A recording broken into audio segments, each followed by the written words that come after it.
instruction will be profound and insightful and meaningful. Just know that this is a topic that requires a tremendous amount of research and effort. So whatever you hear and you have difficulty with, please follow up with him or follow up with anyone. Anything meaningful requires a tremendous amount of effort and time. So without further ado, Rabbi Mizrahi. Thank you very much.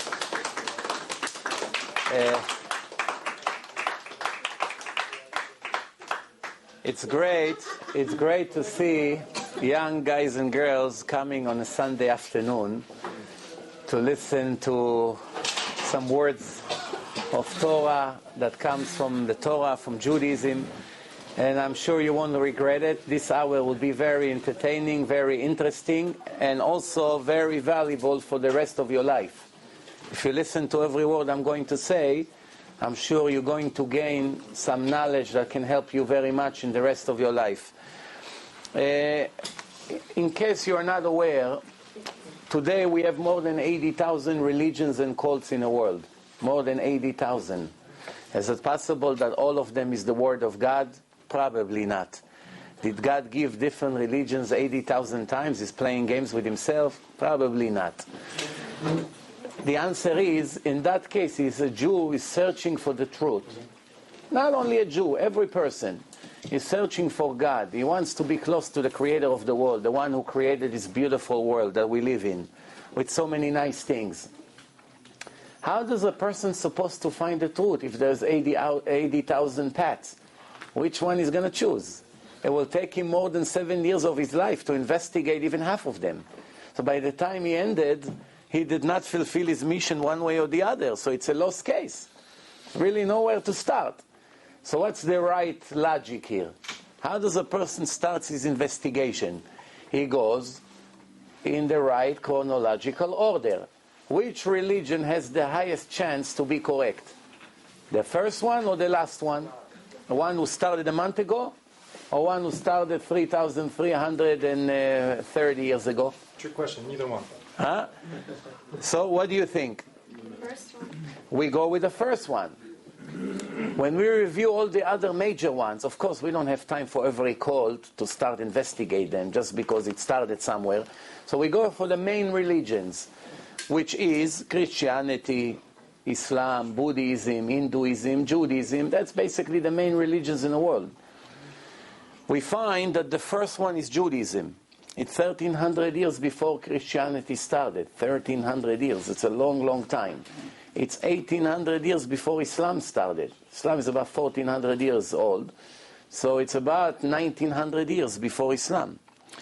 It's about 800, 900 years before Buddhism. Buddha was 2,400 years ago. So the Torah was published all over the world 900 years before Buddha. So in that case, which religion should we examine first? The truth is, we'll go with Judaism. But it's a much, much easier way. It takes exactly 5 minutes to prove any religion you bring. If a person is knowledgeable in the book, well, if he is not knowledgeable, it may take him a few months to learn the book. But if a person already aware of Christianity, is aware of Quran, is aware of Islam, in that case, it takes exactly 5 minutes to prove that the book is not divine. Why it's so important to prove if the book is divine or not? Very simple. If we prove that the book that claimed to be the book of God is not from God, there's no point of wasting 1 minute from my life about this book. As beautiful as it may be, bring all kinds of nice stories, who cares? It's not the truth. We are searching for the truth.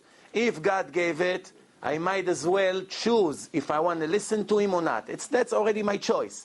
But if I know for sure it's not the book of God, why would I waste a minute on that book? Millions of people wrote books. Why should I devote my entire life for someone's idea? If I want to do it, I want to do it. But obviously there's no common sense here. How long does it take to prove that the Quran is not the book of God? A minute. Why? All you have to do is find 1 or 2 mistakes, and you know God didn't write it, because God doesn't make human errors. What kind of God is that? That he makes foolish human errors that even we don't make. Right? Even logical people like us, intelligent people like us that have some knowledge in history, we won't make some of the mistakes that the Quran has. So it brings us to the conclusion that the one who wrote the Quran had very, very limited knowledge about history. For instance, he made a scenario that there was a meeting between Pharaoh, the king of Egypt, who lived 3,400 years ago, to Haman, the minister of Persia, which lived 900 years later. How can it be a meeting between Pharaoh and Haman? Obviously, the one who wrote the Quran was not knowledgeable in the right chronological order in history. And he faked a scenario which never happened in reality. Or, I give you another example. Who was the mother of Jesus? Mary, right? Yeah. The father supposedly Joseph, but then he's not the father because they claim God made the mother pregnant. So the question is, how many years ago the story took place? 2,000 years ago. 2,000 years ago. Now we have another story in the Torah that Moses had a brother named Aaron and they had a sister named Miriam. Miriam. So we are talking about two Miriams here. Miriam, the mother of JC, and in English they call her Mary, in Spanish Maria, but it's the same lady. And we have Miriam, the sister of Moses. How many years apart they live? 1,300 years. The sister of Moses, it was before the Exodus of Egypt, 3,350 years ago. When the mother of JC lived, 2,000 years ago. In the Quran, it's the same woman. Which means in the Quran, Moses is the uncle of JC. When he died 1,300 years before JC was born. So this is such ridiculous mistakes that every intelligent human being, after 5 minutes reading this, will say, what am I wasting my time on this? But believe it or not, about 1.5 billion Muslims follow it, and some of them ready to die for it, thinking it's the truth of God. But it takes 5 minutes to prove it's not. We didn't come here to speak about Islam, so let's move on. 2 words about Christianity. I brought you free CDs and DVDs over there, very popular. Thousands of them goes every month, and the website is booming, Baruch Hashem, thank God, every month more and more listeners. You would find it very interesting, and you'll gain a lot of knowledge that is very important to understand the purpose of life, which we're going to speak about now. Christianity, I have a debate with a priest here. You can watch it. It's even have Hebrew subtitle. It's in English. It's a very famous debate. More than 1 million people watch it on the internet. And hundreds of Christians left Christianity, among them 5 priests who were in their church all their life. They kicked it. And now 2 of them are converting. 3 of them became righteous Gentiles without Christianity. They realize it cannot be the book of God. I'll give you an example. Christianity says that the cave of Abraham, Isaac, and Jacob is in the city of Shechem, Nablus. Every fool knows it's in Hebron. Ask every Jewish boy in 1st grade, in yeshiva. Moishi, where is the cave of Abraham, Isaac, and Jacob? In Hebron. Itzi, where is the cave? In Hebron. Every little kid, the little kids with the yarmulke and person, you ask them, they know. But the writer of the New Testament didn't have this knowledge. He didn't know where Abraham, Isaac, and Jacob, the most important 3 people in history, are buried. He didn't know. And he wrote in Shechem. Then it says in the Torah, now let me explain to you something. All the main religions mentioning the Torah in their book. Christianity, they call it the New Testament. They call the Torah the Old Testament. Why? Why they care so much to talk about the Torah? They are trying to continue where the Torah ended. From the Torah, the Tanakh, the last prophet, the last book of Judaism, from 24 books of the Tanakh, of the Bible, is Shir HaShirim, the Songs of Songs. It starts from Genesis and Songs of Song, King Solomon. From then on, they're trying to prove that God gave another book. So if God gave part B, part 2 has to comply with part 1. It's the same writer. He cannot forget what he wrote in part 1, even if it's a human being. Nevertheless, the creator of the world, he knows what he wrote in part 1, right? The Old Testament, the new one. In the new one, it says that Jacob went to Egypt with 75 people. But in the Torah, it says 70. What happened to God? He doesn't remember if it was 70 or 75. This is a human error. There leaves no doubt God did not write this book. He doesn't make such human errors that I wouldn't make. And I'm far away from being God. I wouldn't make those mistakes. Limited knowledge in Judaism, you won't make those mistakes. I'll give you another example. The New Testament starts with proving the genealogy of Joseph the carpenter. Joseph the carpenter, they're trying to link him all the way to King David. Why they made such an effort to link Joseph the carpenter to King David, who lived about 1,000 years before him? They go about 1,000 years, more than 30 generations. Why? Because in the Torah it says Messiah, son of David, has to come from the family of David, and they're trying to prove that JC is the Messiah. So without linking him to King David, there is no chance that he's the Messiah, and Christianity collapsed before it even started. It's the end of it. It cannot even start, because the whole concept of it, this is the Son of God who will come to redeem the world. He has to be the Messiah. The Torah says Messiah can come only from one family, the family of King David. So they trying to prove Joseph all the way back to King David, and then the story begins. The story is that Joseph get engaged to Mary. They really officially get married, but they don't move in together yet, so no physical relation. He goes away, he comes back after a few months, and he finds that his wife, even though he never touched her, she's pregnant. He asks her, what's going on? I never touched you. She said, no, don't worry, I never cheated on you. I'm a holy woman. God came to me in a dream and made me pregnant. God made me pregnant. First problem is, if that's what happened, we're not questioning now if the story is legit or not. If she had a dream, she didn't have a dream, that's besides the point right now. If it really happened according to what they say, that's a major contradiction. Why? Because they're trying to prove that JC is the son of Joseph that came from the family of King David, and right after that, the next page, they write that Joseph has nothing to do with the baby. You understand what a critical mistake? You're trying to prove to me for a page and a half all the genealogy from King David all the way to Joseph the carpenter to show that he is from the family of King David, Joseph. Fine, Joseph is the son of David, but JC is not his son. Such mistake. They don't have an answer, even the Pope. They don't know what to do. Why? Because it's a first grade error. Now we have another problem. In the Torah that we receive in Mount Sinai in front of millions of witnesses, God said to the Jews that one of the worst sins is to touch a married woman. If a woman is married to another man, he sanctified her, put a ring, he gave her ketubah, what we do in a Jewish wedding. It's actually worse than a murder to go and cheat with this married woman. Even to go with a single woman is a sin. But to go with a married woman, it's a horrible sin. It's almost impossible to correct this sin. That's how bad is this sin. And if the boy is born from this relation, it's a mamzer. It's an illegitimate boy. You cannot marry anybody except one in his status. It's a horrible life for this boy, for the sin of his mother, which is a married woman. So obviously there's no doubt that is one of the worst sins possible in life. Why would God violate that rule? He warned us, the Jews, be very careful not to even touch a finger of a married woman. Don't even look at her.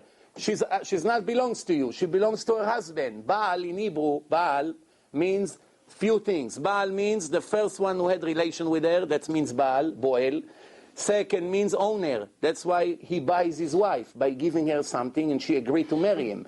So basically he's buying her to be his wife. This is the transaction here, buying. So he buys his wife to be his, and then one day if they want to get divorced, he releases her by giving her a get.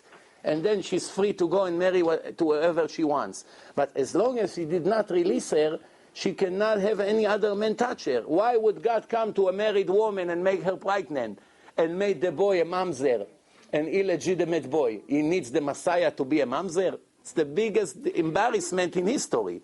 So obviously it doesn't make any sense. After warning so many times, don't touch married women, he comes to a married woman in a dream and made her pregnant. Doesn't make any sense. God makes mistakes too, you know? Huh? God makes mistakes too. Well, that's what you say. I did not agree with that. So now there are many human errors, many. We don't have time for that. You watch my debate, you see that the priest in the end say, you put me in a hole, I don't know how I'm going to dig myself out of there. And I say to him, I just proved to you it's a false religion. He didn't say no. He answered, but my heart doesn't let me live it. It was so good to me over the years. So I told him the heart is all illusions. It's illusion, it's not the truth.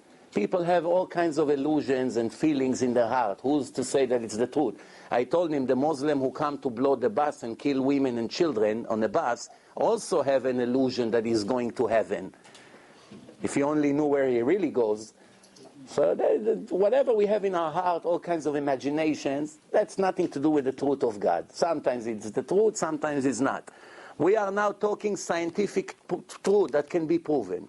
So far, 10 minutes, we spoke about two religions. What about Buddhism? One day a person named Buddha came, and claimed he saw the light. How many people witnessed that? No one. It's a story of one man. Why should I follow and dedicate my entire life because someone told me a story? Is that a logical thing to do? Why would I follow Muhammad that came from the desert and claimed that Angel Gabriel gave him the Quran when nobody ever witnessed that event?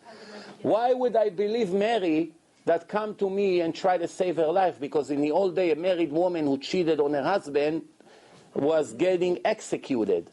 She didn't get a prize on television like today. They bring into a show and give her a car for the actual thing that she did.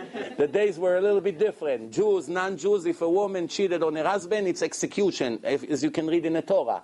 So the only way for her to save her life was, what? To save her life, to make up a story that she really didn't cheat. So because of her story, a religion of 1.5 billion people would start it? How can it be? How they believe such a story of a woman who had all the reasons in the world to lie? But we, the Jews, are a little bit different than what I said so far. What's the difference between us and them? And that would lead me to speak about our purpose in life. We are the only religion. Remember, please do not ever forget what I'm about to tell you. We are the only religion who started in front of millions of witnesses. We didn't believe a story of a person who came from nowhere and told us God spoke to me or gave me a book. No, absolutely not. The opposite. When God came to Moses and he told him, go and save the nation of Israel out of Egypt, they're all slaves, the answer of Moses was, anyway, they won't believe me that you spoke to me. They'll say I'm a liar. And God didn't get angry at him. What did he tell him? They're right. Why should they believe you? Just because you come and say that I spoke to you, they should believe you? No. I will speak to you in public, in front of all of them, when you bring them around the mountain, and after that they'll believe in you for eternity. And that's exactly what happened. Moses brought the nation of Israel 49 days after they came out of Egypt. This is the days now, right now. Passover, it's the Exodus of Egypt, was a week ago. Now we are counting 7 weeks to Shavuot. We're getting to the holiday of Shavuot. That's the acceptance of the Torah. The nation of Israel, in the third day, early in the morning, Moses gathered them around the mountain, fire, a blow of a shofar, siren, the land was shaking, and everyone stood and saw the huge cloud, and the holiness of God came down on the mountain, and the first 2 commandments was read loudly to the entire nation. If you want to know exactly what happened, open the Torah in the chapter of Jethro, and you see the description how the Torah was given to the Jews. After God spoke the first 2 commandments, the nation of Israel could not tolerate the event. They started to cry and to scream to Moses, please, make God stop. We cannot tolerate this. So we get very scared. Go up to the mountain, speak to this God. Everything he will tell you for us to do, we promise to listen. Just we don't. So Moses told them, don't be afraid. God did not come to harm you. He only tests you to see if you're loyal to him and you follow his truth. And that's how Judaism started, in front of millions of witnesses. Now you may come and say to me, beautiful story you just said. I don't believe one word of it. You made it up. Very good. We are speaking logically here. So far I did not prove anything. But if you watch my film, Torah and Science, you'll be a speaker tomorrow, proving it. Why? They will not leave you any doubt that everything I told you is 100% legit. How do I know? How do I have such confidence that after you watch this film, it's 100% you will prove and put your stamp that the Torah was given to the Jews in front of millions of witnesses? After so many years since I made the film, I didn't find one person who watched it and stayed the same. Not only that, Gentiles, non-Jews, some of them very religion in different religion. Once they watched it, it changed their entire life. They left their phony religion and started to convert, or to become a righteous Gentile. According to the Torah, God said to the world, to the Gentiles, that they have to keep 7 laws, and they will be considered righteous Gentiles if they keep 7 laws. And the Jews have much more to keep. But the reward and the punishment of a Jew is much bigger than the Gentile. The Gentile who keeps the laws is subject to a reward, a much lower reward, but also a much lower punishment. But the Jew, since his mission is much greater, much larger, the reward is much bigger and the punishment is also much bigger. Everything is equal. Every Gentile can convert to Judaism if he wants. You have to accept him because he comes for the truth. But only if he came for the truth, not because he fell in love with Miriam or Rachel. That's not a real conversion. Because if she would be Fatma, he would also become Muslim. She didn't come for God. He came for a relationship. That's a fake conversion. But real conversion, everyone is welcome. No prejudice, no racism whatsoever. You want to join the nation of God, you prove that you're legit, they accept you, and you are in the highest level of Judaism. The Torah says 36 times to respect the converts, to love them, not to deceive them, to help them, to understand them. 36 obligations in the Torah to accept the converts that came from different nations. Why? Because it's a new beginning for them. They need the help. Don't ignore them, be nice to them, have patience to them. Of course, don't take advantage on the ignorance, etc., etc. Now we move on to the most important thing that we have to speak about tonight. After God gave the Torah, one of the proofs that I use in my film is, because every one of you know that to be religious is not so simple. If a person is free to do whatever he wants, he gets up whenever he wants, he eats whatever he wants, he goes out with whoever he wants, he steals, he cheats, he lies, he curses, he dresses the way he wants, he does whatever he wants. Sabbath is a regular working day for him. He's not modest, his wife is not modest. Nothing in his life matters. He lives 100% free to do whatever he feels like. Taking a person like this and convincing him to change his lifestyle completely from A to Z, that he's going to follow all the rules of God in the Torah, is not exactly an easy mission to do. However, we have to ask ourselves how an entire nation overnight became ultra-Orthodox. They came out of Egypt, 210 years of slavery, and all of a sudden everyone became religious according to the rules of Torah. When I come to you today, and I brought a book with me, and I claim that God gave me this book to pass it to you, right away you will say, this guy is dreaming. He came to waste our time here on a Sunday afternoon. What are we doing here? This guy is crazy. We came in such pouring rain. He's giving us this book. What's going on here? And then I say, wait, before you criticize me, here, just read one page from the book. Before you criticize me, give me 5 minutes. 5 minutes, that's all. And you read in the first page that all of you heard me and God speaking. If it didn't happen, what would you do to me? Kick me out of the window. This guy is hallucinating. He has the nerve to give us a book claiming that all of us heard him and God speaking. So right away you say, I'm here, we are all here, we never heard you speaking to God. You're a liar. That's not a divine book. God doesn't write lies like this. You claim that all of us heard you speaking to God, no? We never heard you. If you didn't hear me, the Torah finished before it started. Who would become religious according to the rules when they find a first lie in the first page? Anyone would agree to listen to me another minute after they find such a lie?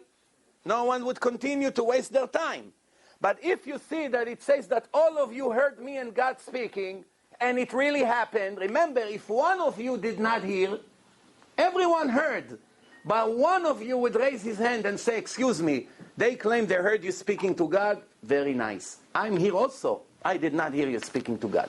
That will be the end of it. Why? Because in the Torah it says all of you with no exception, even the deaf people, all of you, that particular moment, heard me and God speaking. That's what it says in the Torah. And they all agree to accept the Torah. But it gets much better. It says over there, all the 100 miracles that happened to them from the time they came out of Egypt until now. Bread is falling from heaven, the ocean split, the Egyptian drowns in Egypt. bloods all over, frogs, every firstborn in Egypt died, all these strange things. Many of them are against all odds. Who would believe? Even in Hollywood, you don't have such miracles in their movies. Too many miracles in one movie, nobody will pay attention to this movie. We have 100 miracles, each one of them is against all odds. And yet, I'm coming to fool you, right? If I'm a faker, and I want all of you to listen to my words, and I claim that I'm the prophet of God. Now, I'm giving you this book, and you read in the book that I, with the help of God, made to you 100 miracles in the last year. If one of these miracles didn't really happen to you, all of them did happen, one did not happen, you would raise your hand and say, I'm sorry, it's true that we were in Egypt, it's true the ocean split, it's true that we have bread falling, it's true. But blood, we don't remember that we saw blood all over the Nile. We didn't see blood. One mistake would make the book not divine. It's a human error. One human error, the book became a toilet paper. It's either the book of God or toilet paper, no in between. You understand what I just said or no? Again, let me repeat myself. If you find one mistake in a book, you cannot rely on the rest of the book. Why? Because God doesn't make such mistakes. If God said that He took us to the Dead Sea and He split the water for us and we went through and it didn't happen to us, I would raise my hand and say, excuse me, Moses, you're a nice person, but you told us all these fairy tales. I didn't see the ocean split. We were not even in Egypt. What slavery are you talking about? What every firstborn died in Egypt? Who is Pharaoh? What happened in Egypt? We don't know. Where do you brought this story from? Now, do you think that Moses was such a fool to make up such a Hollywood movie and come to sell it to you like you, the actors in a movie? Who would come to a group of people, millions of people, and claim, I did this for you, and did, and this, and this, and this, and this. For 1 hour, I'm describing all the miracles I did to you in the last year, and none of them happened. And I want you to be religious. What's my chance? You'll stone me to death in 1 minute. So this guy is crazy. Put him in a mental house. So far makes sense what I say or no? Yes. Very good. Let's move on. So why God created the world? Why God created the world? Why does He need us here? Does He need something from us? Is He incomplete without us? If we keep the Sabbath, it makes Him happy, and if not, it makes Him upset and depressed. What exactly is happening in this creation? Every creation has a purpose, you understand? Nobody ever made anything without thinking first what he needs. I need to sit, so I created a chair. Why did I make the chair 4 legs? If it would have 3, it would defeat the purpose of the chair. It's a waste of time. 3 legs. Fall down. Cannot sit. Why I can lean back? That my back won't hurt after 5 minutes. I cannot lean back. It's not comfortable. Why this one is tilted like this? Because when they put the Torah, it should be easy for the one who reads to read. It will be straight. It's very hard to see. But if it goes like this, very easy. Why it's in this height? Why it's not like this? Because they won't be able to read. Everything, it's first comes the plan, then comes the actual creation. Now, first of all, the more sophisticated is the creation. Does it indicate about the brilliance of the Creator or about His foolishness? What do you think? Brilliance, right? If the computer is very sophisticated, it shows that the creator of this computer is very intelligent. But if the computer is very foolish, 2, 3 wires, there's nothing working, then okay, no, a non-professional made it. What's harder, to make a video camera or to make a wood chair? Video camera, right? For a wooden chair, one day you're in a factory, you know how to make. To make a video camera, you need few years to learn how it works, all the circuits, these wires, all the electronic devices, to put them together in a perfect timing. One little mistake, the entire camera doesn't work. One wire you cut inside, it's like in a brain. The brain has 10 trillion connections. 10 trillion. If you take all the satellites, all the telephone companies in the world, every wire in the entire world combined, cellular, satellites, everything, is not 1% of the dumbest Jew in the world from his brain. Take the dumbest Jew in the world, take his brain size of an apple. 80% of that is liquid. So get rid of the liquid. So the brain of a human being is like 2 fingers. This is what it is. That's the human being, really. If you take all the wiring from the brain, get rid of all the liquid, the size of an apple became like one slice. That's it. So now let me ask you a question. If you take the entire network of telephones and satellites and cables, everything combined will not be 1% of a brain of one human being. Multiplied by 7 billion people who walks in the streets of the world. That's a very serious creation. Now that's not only that. You have 2 million different species that we know them by name. 2 million different species, lion, tiger, elephant, 60 different kinds of bees. Who knows? It's a huge list. And each one of the species have billions or trillions of creatures. And all of them have brains, and stomach, and lungs, and wings, and veins, and blood. You know, it's a very sophisticated creation. It's very not logical to think that something like this became out of a random explosion. Why? If I come to you and I say I walked on the street on my way here, I was in a rush, just when I walked by the garbage can, I heard an explosion. I got very nervous. I saw pieces are flying from the garbage can in the air like this. And all of a sudden I saw a glass coming from out of nowhere, and the chain, all the pieces all connected in the air, and the glass was right into place, and the battery went in, and the cover came in, and it came like this, and here is a watch from an explosion. Would I be able to give another lecture ever? So you're laughing at me, but you're much worse than me. Why? You believe all this nonsense that the professors been selling you in colleges every day, every hour, all over the world. What do they say? The world came out of an explosion, the Big Bang. Fine, Big Bang. But who designed the Big Bang? Who? Who designed it? An explosion, boom. No? Can you throw a bomb and something will come out of it? Take 100 coins and throw it on the floor. Let's say it came in a certain shape. Now I'm going to give you 1 billion chances to repeat the exact same thing. By throwing it 1 billion times, would you repeat exactly the same shape? Will never happen. What's the chance that a random explosion made billions of systems and combined all of them together, one into the other, because one complete the other? For instance, to create a heart. You know how sophisticated is the heart of a human being? The pump, the connection, the valves, connecting into the lung, connecting into the brain. It's a whole big thing. Now, to create the lungs, and now to create the brain, and then put them together. It's very difficult to assemble them together. One tiny move, it's not going to work. And besides, how all of them all of a sudden were created in the exact second that you needed them to be together. If one would create it now and 1 year later, it won't help anything. And then there's a million other systems in a body. Somehow all of them became by coincidence, and somehow all of them connected together, and somehow all of them function for thousands of years without mistakes. Do you really believe this nonsense? Yes. Can I ask you a question? Because I took a class in this in college. Yeah. And, Of course you did. Go ahead, let's go. well, you described as creationist theory and that everything has a purpose and a designer, and etc. So, like, why did we have dinosaurs or mammoths or fossils? Why we have crocodiles? They were Jewish. Same thing, we have dinosaurs. Dinosaurs disappeared after the flood, 4,200 years. They did not enter the ark.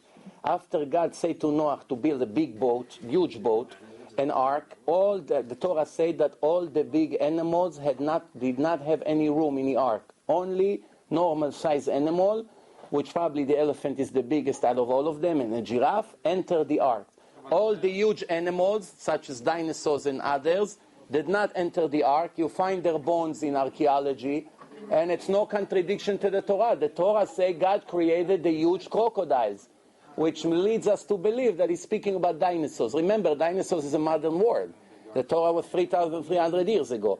And crocodiles and dinosaurs have similarity. They look alike, and they have the same idea with legs and all that. So, yeah, there was big animals. There's not contradiction. The Gemara speaks about huge animals.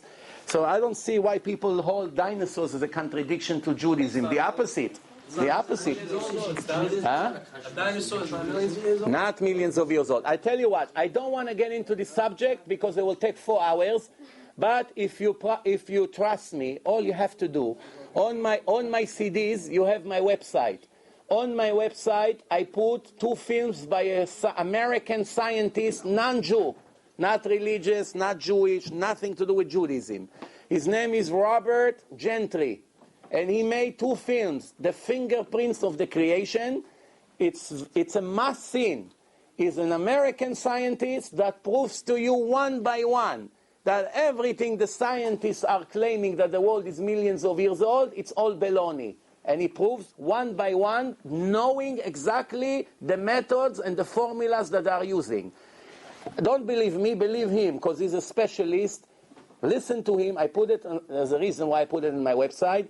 It saves me a lot of arguments. Why should I argue 4 hours about it? He did the job better than me, because he's a specialist. He wrote letters to all these scientists, and they don't have answers. It's all based on theory. Remember, there are 2 kinds of science. Speculative science and objective science. Objective science can be proven. Speculative science, it's based on speculation. Someone makes a theory, and now they have to build how the theory started and how it developed, and they begin to make a lot of theories and put them together, and all of a sudden it became a fact. In the United States, it's against the law in many states to claim that the person came from a monkey. And it's against the law to claim that the theory of the evolution of Darwin, it's a fact. It's against the law because it's misleading the students. Yes, in some states. You also know that anal sex is also illegal in some of the... It's in, what? Anal sex is also illegal in some of the... Just because it's illegal doesn't make it right. We got a bunch of... No. Let me explain to you what's the difference. Let me explain to you what's the difference. No, hold on. No.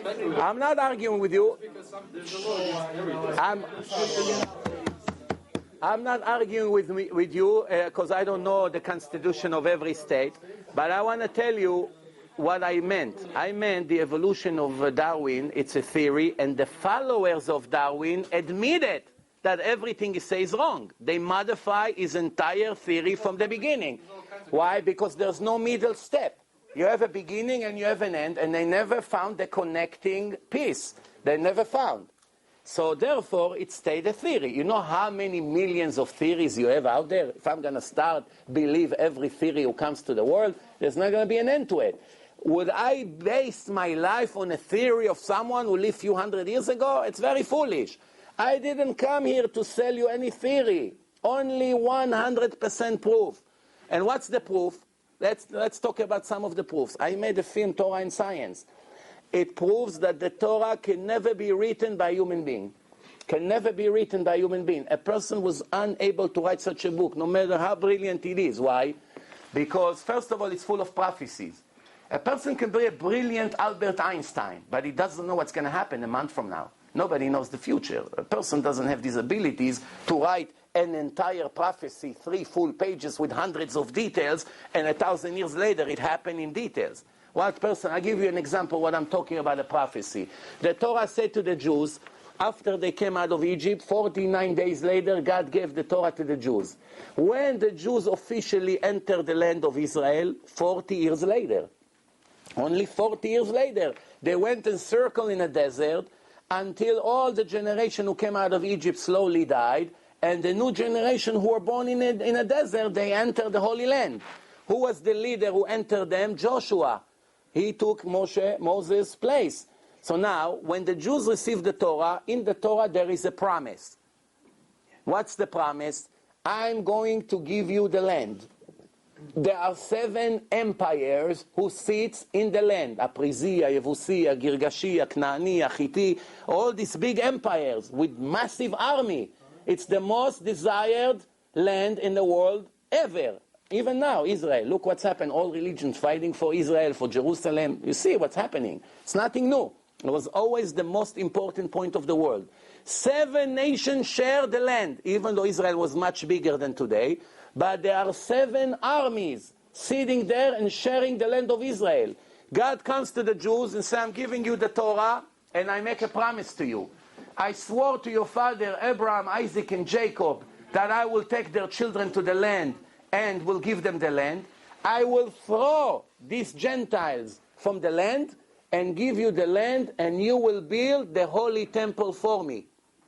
But if you won't listen to me and will not obey my rules, I will punish you by destroying your temple by a nation that you do not recognize their language, who will come from far away and will destroy your temple and will sell you to Egypt to be slaves, and you will be sold for a price of a meal of a horse, which means $5 in our time. And nobody would have any interest to buy you. And they'll take you to Egypt in a boat. To say something like this that happened more than 1,000 years later, who would know to describe such a thing in a book? One of the details is incorrect, the book is over. Judaism is over. And listen what happened. The Jews enter the land and they build a temple. One day the Roman comes from Italy, from Rome. It's a nation you don't recognize their voice, because their language, because you recognize the language of your neighbors, but you don't recognize a nation who come from far away. They come with an army, all they want to do is destroy the temple. They came to destroy the temple, and they took the Jews and sold them to Egypt to slave. How did they take them to Egypt? On a boat. What for? It's much easier to take few hundred thousands of Jews in one line, like the Nazis used to do, march, walk to Egypt. 11 days to walk. Why do I have to bother bringing boats from Italy, huge boats, putting the Jews and take them all the way from the port of Gaza to Egypt? What for? Let them walk. It's no big deal. They walk. It's like walking, 11 days walk, and you're there. Why do I have to bring boats, put you there, take you to Egypt? It's too much. Why? Because the prophecy said that that's how it's going to be. And when they arrived to Egypt, nobody wanted to buy them. Check in a history. This is a prophecy, one out of thousands of prophecies that the Torah has. As a matter of fact, I'm willing to make a deal with you. You open the Torah in any chapter you want, and on that page I will show you prophecies to the future. Do you know one book in history besides the Torah, include Christianity, Islam, Buddhism, any book you can think of, that has one prophecy in it? Show me. I'll give you a huge prize. Nostradamus, let me tell you, my friend, Nostradamus did not make even one prophecy. 2 words he say, and then the world made him a prophet. He said the word Hitler, and everybody changed it to Hitler. There's a bunch of things. Wait, go and check. I check. What do you think? I'm speaking to people so many years. No, listen. And he said there will be a person, a leader with a birthmark. And they found Mikhail Gorbachev, that has a birthmark on his head, and they said, oh, Nostradamus is a prophet. That's not a prophecy. Let me tell you something. If I come and say to you in 30 years from now, in the year 2040, in 5th Avenue, between 2 o'clock to 3 o'clock in the afternoon, it will pass more than 500 yellow cabs in 1 hour. And then in 2040, somebody read my book and said, oh, this guy was a prophet. How did he know? Look, we're standing here in Manhattan today, 30 years later, and more than 500 cars pass by. Is that an indication that I'm a prophet? If I write 1 million words and 2 of them somehow are similar to something that happened in the future, that's a prophecy. I'm talking to you a prophecy that it's against all logic, against all odds. Nobody can imagine it. And it's described in a full 2-3 pages in details, hundreds of details, one after the other. That's a prophecy that nobody can dream about it. If I'm coming today and tell you in 1,000 years from now, in one day between 2 and 4, it's going to be a pink rain coming down. Not regular rain, pink rain. And then I was right, then I'm a prophet. Because there was no way to predict such a thing. But if I come and say to you, in 8 years from now, United States will have a nuclear facility on the moon. And then 8 years later, they really build a nuclear facility on the moon. So is that an indication that I'm a prophet? No. Maybe the engineer that Obama nominated for the job is my neighbor and he told me the secret. That's not an indication that I'm a prophet. Prophecy means that I come and tell you something that nobody can imagine. And not 1 or 2 details coincidentally came similar to reality. We're talking things that nobody can predict, an entire movie. Such as all the prophets. In Christianity you don't have one prophecy. Except one. 200 years after the New Testament was given, the Pope of that time, it's approximately 1800 years ago, made an announcement in the name of the Christian Church. The Jews will never return back to the Holy Land. God annulled the covenant that he made with them. After he destroyed the Second Temple, he is no longer considered them as the chosen people. Therefore, they will never return to the Holy Land. But the Jews returned to the Holy Land in millions. So we asked the previous Pope, not the German one, the Polish one from before, we asked him, how do you explain, no, I'm serious. We send him a question, how do you explain that the Jews return to the Holy Land after you gambled by giving one prophecy and it turns to be false? So guess what his answer was? No, use your imagination. What do you think the Pope's answer was? The Vatican does not recognize the state of Israel. What's the connection? Who's speaking now about the state of Israel? We're talking politics here. You say the Jews as people will not return to the Holy Land. Millions of Jews are in the Holy Land. Who cares? State of Israel, no state of Israel. Before it became a state, after it became a state, doesn't matter. You say the Jews will not go back to the land. Jews from all over the world gathering in Israel. And they build an entire state. So how do you explain it? Of course, one prophecy, one mistake. In the Quran, do you think there are prophecies? All Muslims scream all day, all over the media, Prophet Muhammad, you offended Prophet Muhammad, Prophet. Not one prophecy in the entire Quran. You understand how dangerous is ignorance? How much suffering came to the world for a piece of paper that people like you and I wrote, and it's full of human errors? But the Torah, nobody ever found one mistake in the Torah for 3,300 years until this moment. And nobody will ever find. Why? It's a divine book by the creator of the world. Everything the Torah say, it's in a language I created, I gave, I did, I promise. I will do, I will not do. The creator of the world speaking to the Jews, and this is what he said to them. I chose you from all the nation to be my children. Not because you are the biggest nation, because I promised and made a covenant to your fathers, Abraham, Isaac, and Jacob, that I will reward and benefit their descendants forever. But I'm making this covenant with you as a condition. If you follow my instructions and my laws and live according to my divine laws, I will reward you and your children for eternity. And if not, each one is subject to the punishments that the Torah has. That's basically the reason why I'm here today. If in the last page of the Torah, God would conclude his book like this: Dear Jew, I showed you what I showed you. You want to follow me? Fine. You don't want to follow me? No problem, no hard feelings. I love you anyway. It's a love for father to son. Whether the son listens to him or not, he still love him. If he's in jail, dead, I need to get released on bail. He's not such a good boy, but the father, at 2 o'clock at night, get dressed and go to the prison to get him out. Why? It's an unconditional love. If it's just a friend who messed up a few times, oh, you know what? Let your father save you. Let me sleep now. And your son, you got to do something. What can you do? So if the Torah say, dear Jew, after everything you saw, you want to follow my instruction, I'm very happy. You don't follow my instruction, so you won't get the reward that I promised, but there's no punishment, no hard feeling. One day you die, you become sent, and that's the end of the story. However, if you listen to me, I will reward you when your soul exits the body and goes to the spiritual world, separate from the physical world. That's the place of the reward. And over there, it's no limit. It's no 70 years, 80 years, 90 years, etc. It's for eternity. It's endless pleasure for being righteous Jew in this life. And the Torah say, I'm putting you in a test in this physical world to test you. Do you love me or not? In another verse it says, I'm testing you to see what's in your heart. Would you be faithful and keep my laws or not? And another place he say, I'm strict with you like a father is strict with the son because I love you. I would reward you and your children for eternity. Some Jews come to the rabbi and say, Rabbi, you all give these beautiful lectures, but how do I know really there's life after life? One day I died, you promise heaven, you promise hell, you promise all kinds of things. How do I really know? Anyone ever came back from there? So the answer is first, yes.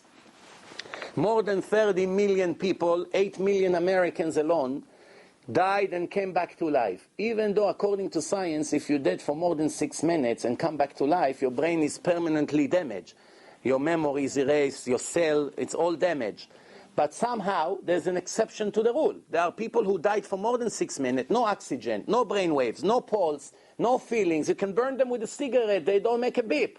Nothing. He's dead already for 20 minutes. And all of a sudden, he opened up his eyes and described what happened to him. I flew, I saw the hospital. He described every room in a hospital, who is in each room, what doctor, what tag, what color hair, what nurse, what's the signs, what's the dates. Everywhere in the entire hospital describes shoes on the floor, in a surgery room, on the roof of the building, from the outside of the building. And at the same time, it described the place of an accident, which could be 10 miles away. He came to the hospital with the ambulance when he's dead completely. And now he's in the hospital for another hour dead, and 2 hours later he comes back to life. And you can watch my lecture, Life After Life. I bring proofs from the biggest parapsychologist in America, Dr. Raymond Moody, Dr. Elizabeth Kubler-Ross, Stevenson, many of the cardiologists and psychologists and psychiatrists who are 20 years into this field, proving that there are people who died and came back to life. And believe it or not, some of them, Jews or non-Jews, already described their trial, just like the Torah said, that God started to show them their entire life. And every day over there, that's a spiritual communication, like telepathy. You don't have to talk. Whatever you think, this is what automatically comes out. And you see a huge light, and you go into a tunnel, exactly like the Torah described. How did the Torah know 3,300 years ago that a person would come and see light?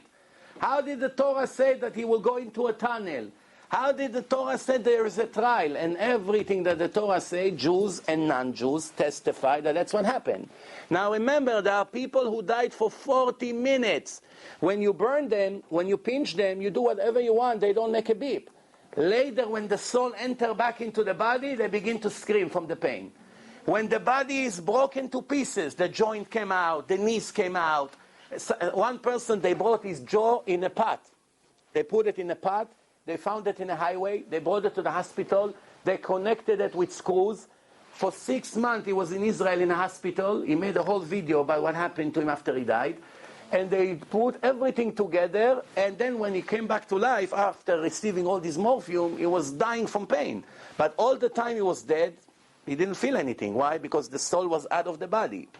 When the soul is in the body, you remember, you function, you have your intelligence, you have your knowledge, everything is there. When the soul comes out of the body, you have everything, but you have nothing. Your memory doesn't work, your intelligence doesn't work. When Albert Einstein died, they searched for all his knowledge in his brain. But all they saw, it's a piece of meat that you can slash it to slices and sell it by the butcher for 99 cents. You know, in Israel, they sell the brain of the cow in some places. So they put it in a nice pack. If you take a brain of a person and put it $9.99 a pound, put it next to the cow, nobody would know the difference. Where is the intelligence? Where is the knowledge of Albert Einstein? In this piece of brain? Do you really believe it's in a body, in a physical body? Of course not. Let me give you another example of a body and soul. When a person goes to dream, when he falls asleep and he dreams, scientists prove that the longest dream is 9 seconds. That's it. 9 seconds. Some electric in the brain, some waves, some excitement. The pulse go a little bit faster, and the person wake up and begin to cry and to scream. His wife asking him, "What's happened? What happened?" He begin to describe 6-month nightmare.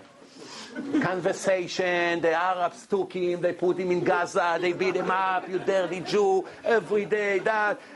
Wait until we see what we're gonna do to you.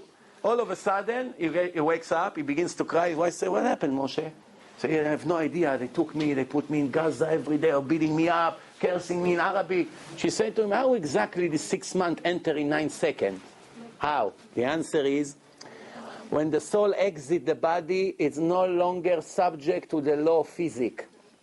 Only where material exists, time exists. Remember what Albert Einstein said? Where you have material, you have time. No material, no time.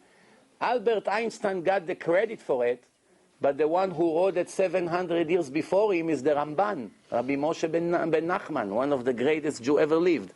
He wrote it in Barcelona, in Spain, as a big Kabbalist. He wrote, time exists where material exists. No material, no time.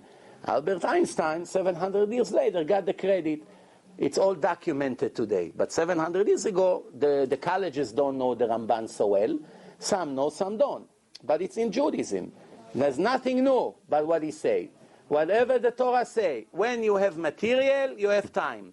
This is what it means, the first verse in the Torah, Bereshit bara Elokim ta shamayim ve'et haaretz. All the commentators explain that's the creation of time. Once material was created, the first second, time began.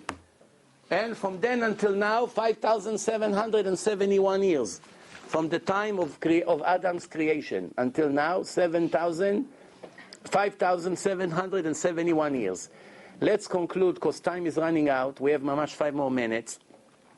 So in that case, what's the purpose of life? The answer is, many of us think that we came to this world to eat, to drink, to have a relationship, love, hate, or making money, nice cars, nice watches, etc. The answer is, if that was the purpose of life, the Creator would make us monkeys. He didn't need to put us here with a divine soul, with feeling, with free choice, with all kinds of things, just to eat. To eat, you can be a chimpanzee, also enjoy, or a dog, they also eat. To have a female, to have babies, you can be a dog. You don't need to be an intelligent human being for that. To make money, the animals live without money. They don't have problems. They don't have to work 30 years to buy a house, pay mortgage 30 years, traffic 4 hours every day. They don't need all this. They don't need vaccine, changing diapers, 20 years to raise a baby. In the end, he become a criminal. You have to release him on bail. They don't have all this. No drug addiction, $25,000 a month. Your son is somewhere in Canada, in rehab. They don't have this, the animals. He comes, the chimpanzee, the female, she moves her tail. The male come like this. 2 minutes later, they have twins. And the twins become basketball players 2 minutes later. They just born, they're already playing with the ball. No, I mean, they're playing, in a safari, you throw them a ball, they run, they jump. You saw the deer is born, 2 minutes later, what happened? They begin to run. Don't need anything. Wow, baby, bring him home, gas every night.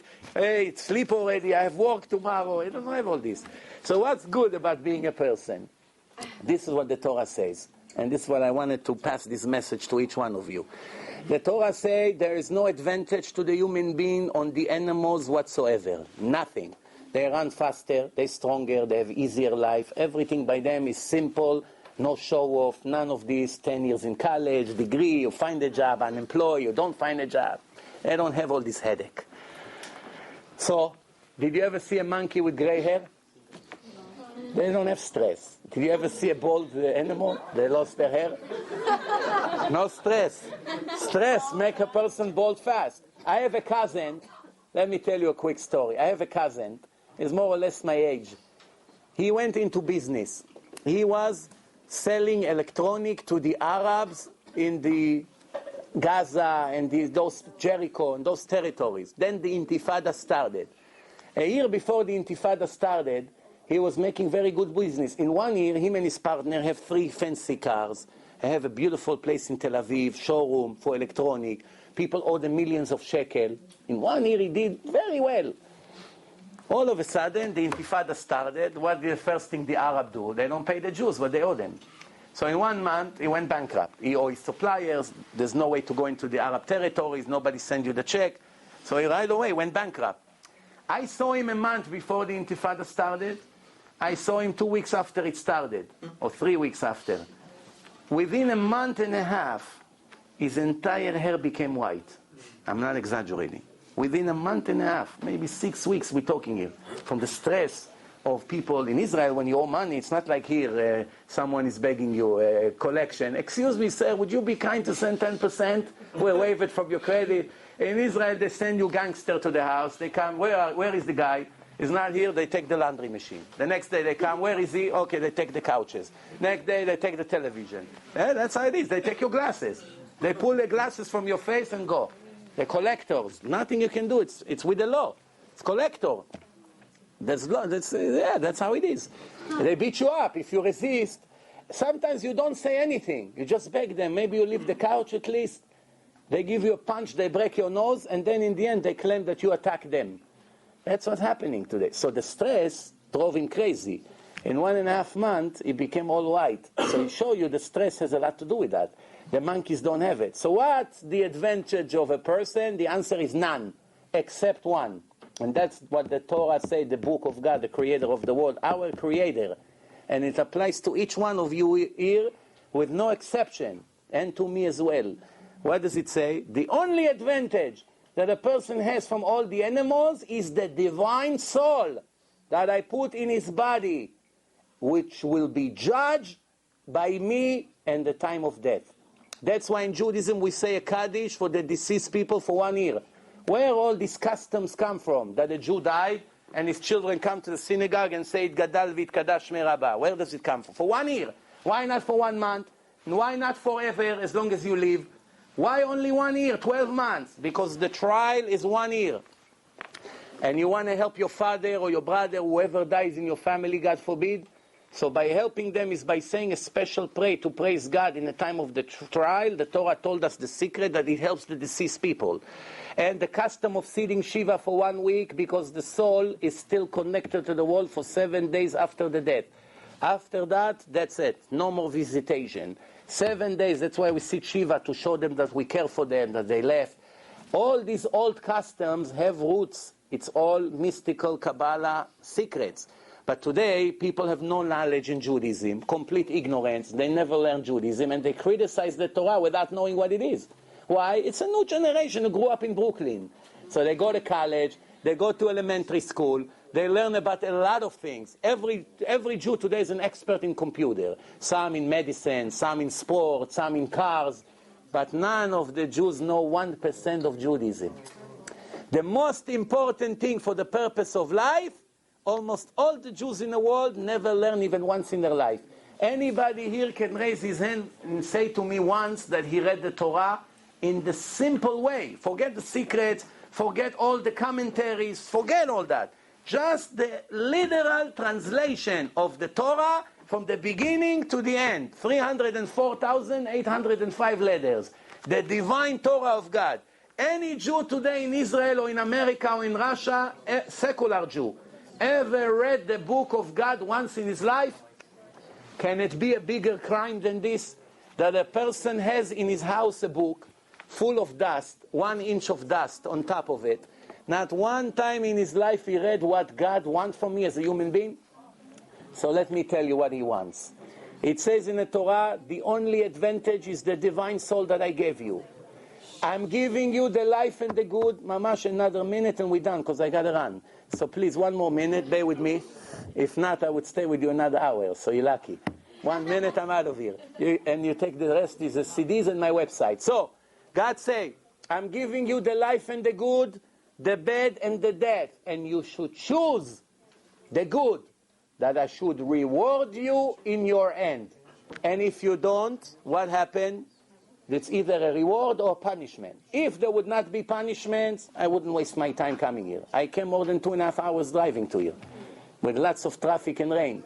Why? Because I know it's an important thing to save your souls before it's going to be too late.